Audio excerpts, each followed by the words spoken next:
Welcome to KBW. This is your boy, Mr. Disrespectful. I'm back from vacation, so let's get right into it. I appreciate Pepper taking over for me. A little bit, not as good as my stuff, but he did what he had to do. So let's get into our Smackdown review and talk about what happened. So Roman Reigns came out and said he's still on the hunt to find the answers, and he will address Rowan and Daniels later on tonight.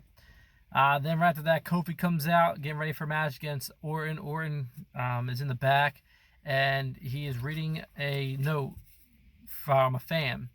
Turns out he says it's Kofi's son, and he's going to go pay him a visit since they're at the same hotel. Well, that upsets Kofi, and Kofi runs after him and attacks him, and then Kofi ends up getting DDT'd into the cement and gets rushed into the medical, where he is not able to really move, or they said he's injured, so they bring him in there, concussion check or whatever. So Biggie comes out saying he's going to defend his brother Kofi. Then we start off with another portion of the King of the Ring, which I do have my submissions in as well, and me and Pepper will look at those and talk about that. I didn't do too hot with Kevin Owens losing, since I expected him to win, but I get it. He's already built up, but they're really making him look like a pansy right now, so I'm not too fans of that. I'll get into that a little bit later.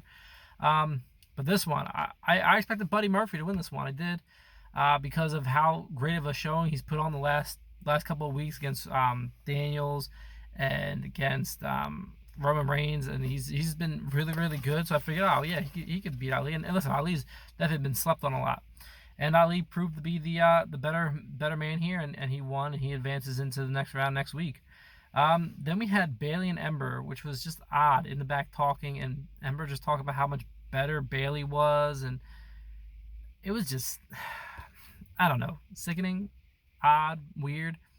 Bayley, or Ember Moon, was this all badass chick, and now she's apologizing kind of the same way. I'm not a huge fan of Kevin Owens right now, but I am. But I don't know what they're doing with Ember Moon character. Like, if she was going to be a badass, she's a badass, but now she's not, and then praising how much she was better than her and stuff like that. But like, just put on a better show, whatever. And then Lacey apparently appears, which we haven't seen, at least since her and Baron Corbin teamed up, because she's looked like utter garbage.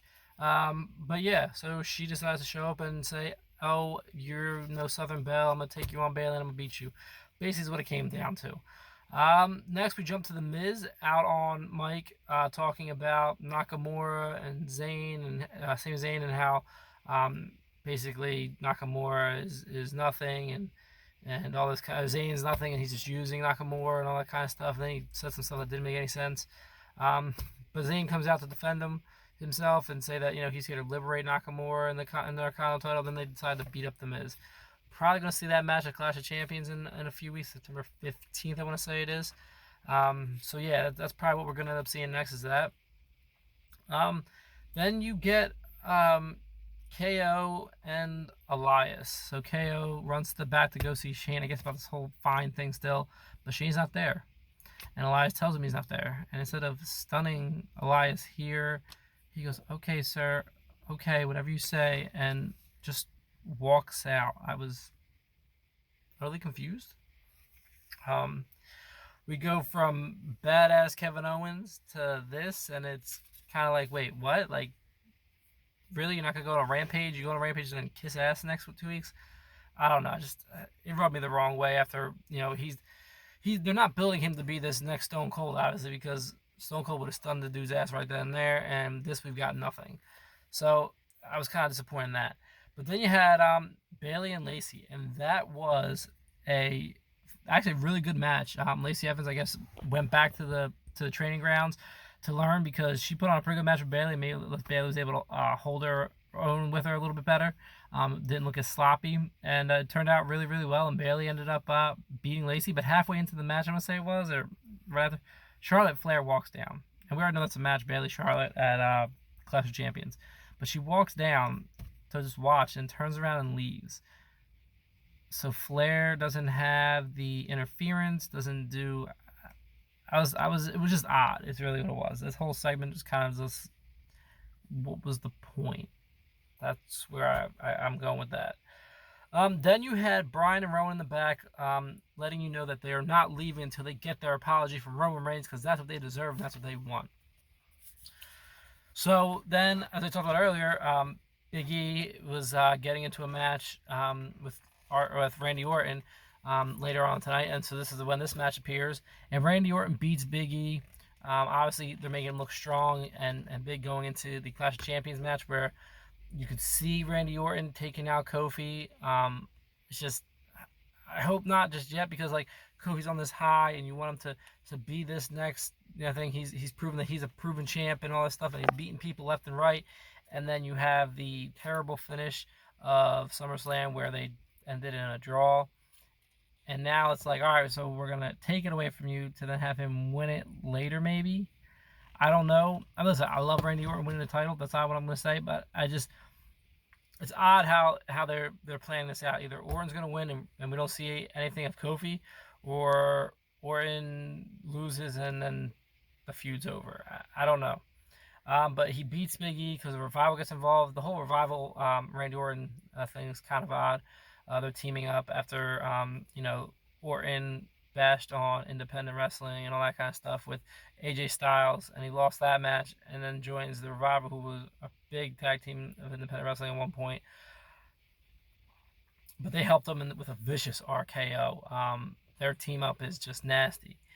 Then you had Chad Gable and Shelton Benjamin, and these two guys are going to be in a match later on in the King of the Ring match. But you had Shelton Benjamin coming at Chad Gable's height again. They make it seem like this has been like a reoccurring thing. I don't know how I feel about it. I mean, it's just odd, really. I mean, height shouldn't matter when it comes to a wrestling match, but hey, that's what they want to point out. And you had the announce tables doing what they had to do to talk about it. But then, finally, we get some sort of a relaxation in this moment here, because Elias is out on the King of the Ring chair with the staff, the cape, everything, the crown. Like, I can't wait. I'm going to be the champ, blah, blah. Kevin Owens comes out, beats him up, stuns him, and then walks away. Obviously, Kevin Owens didn't want the 24/7 title because he just walked away. I expect him to beat him a little bit more. But what we did finally see was a 24/7 title change hands, because R-Truth and Drake Maverick both come out. So not the entire, 40 people who've been chasing everywhere. No. Just these two men. R-Truth tries it, doesn't get it, but Drake does, and he wins it. So this means he can consummate his marriage now. So he's getting laid. Yay for Drake Maverick, although he'll probably lose again, because we're going to go back to that.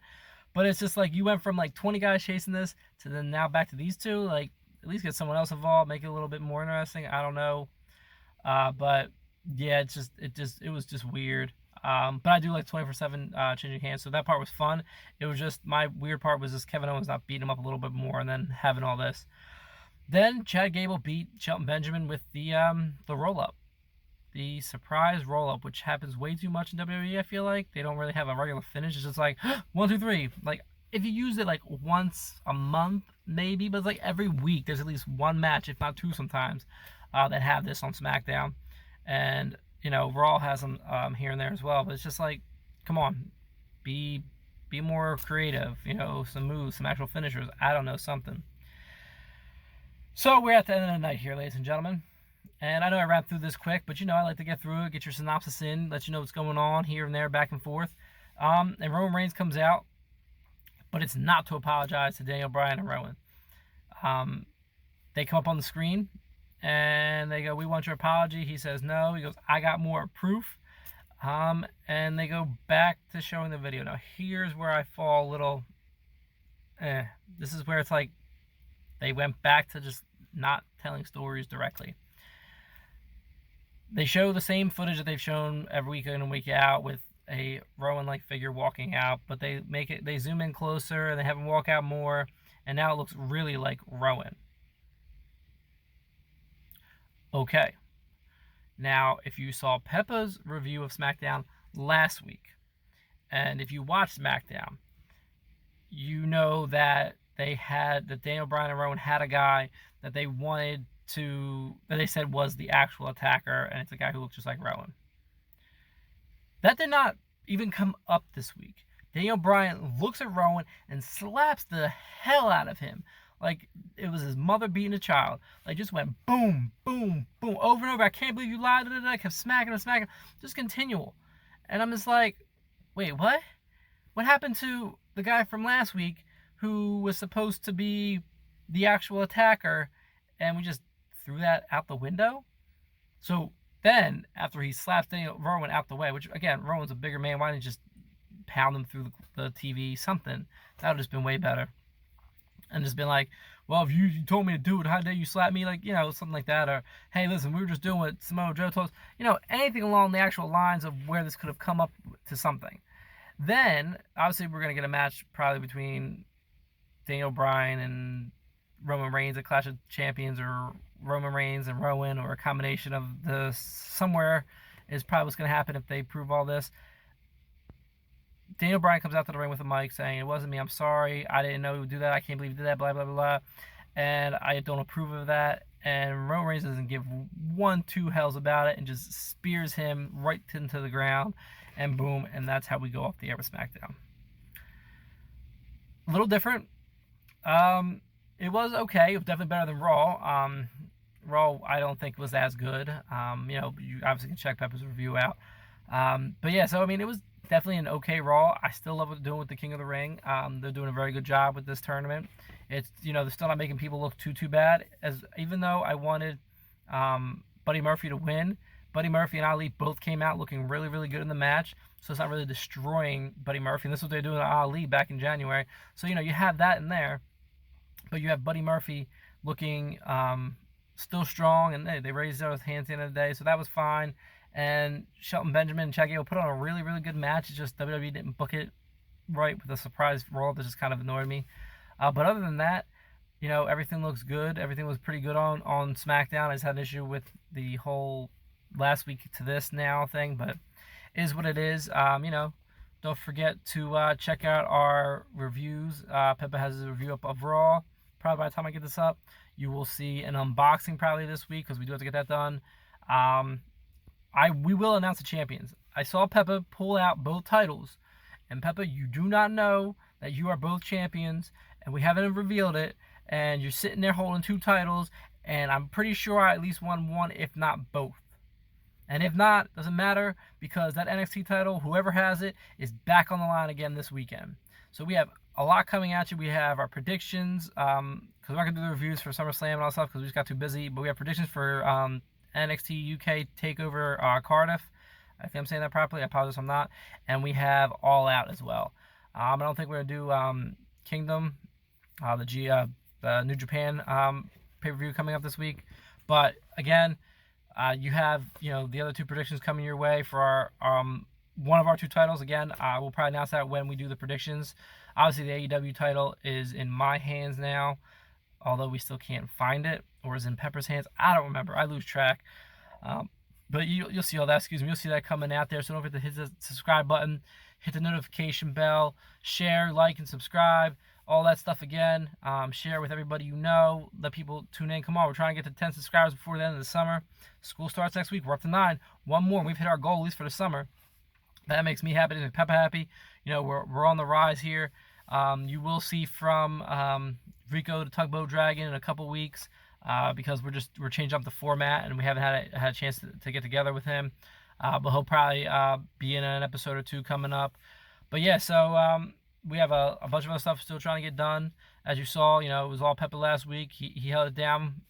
So salute to him on that. And follow us on Twitter at KBcast, where you get the Peppa hands coming at you. Anything you want to say, he'll come right back at you.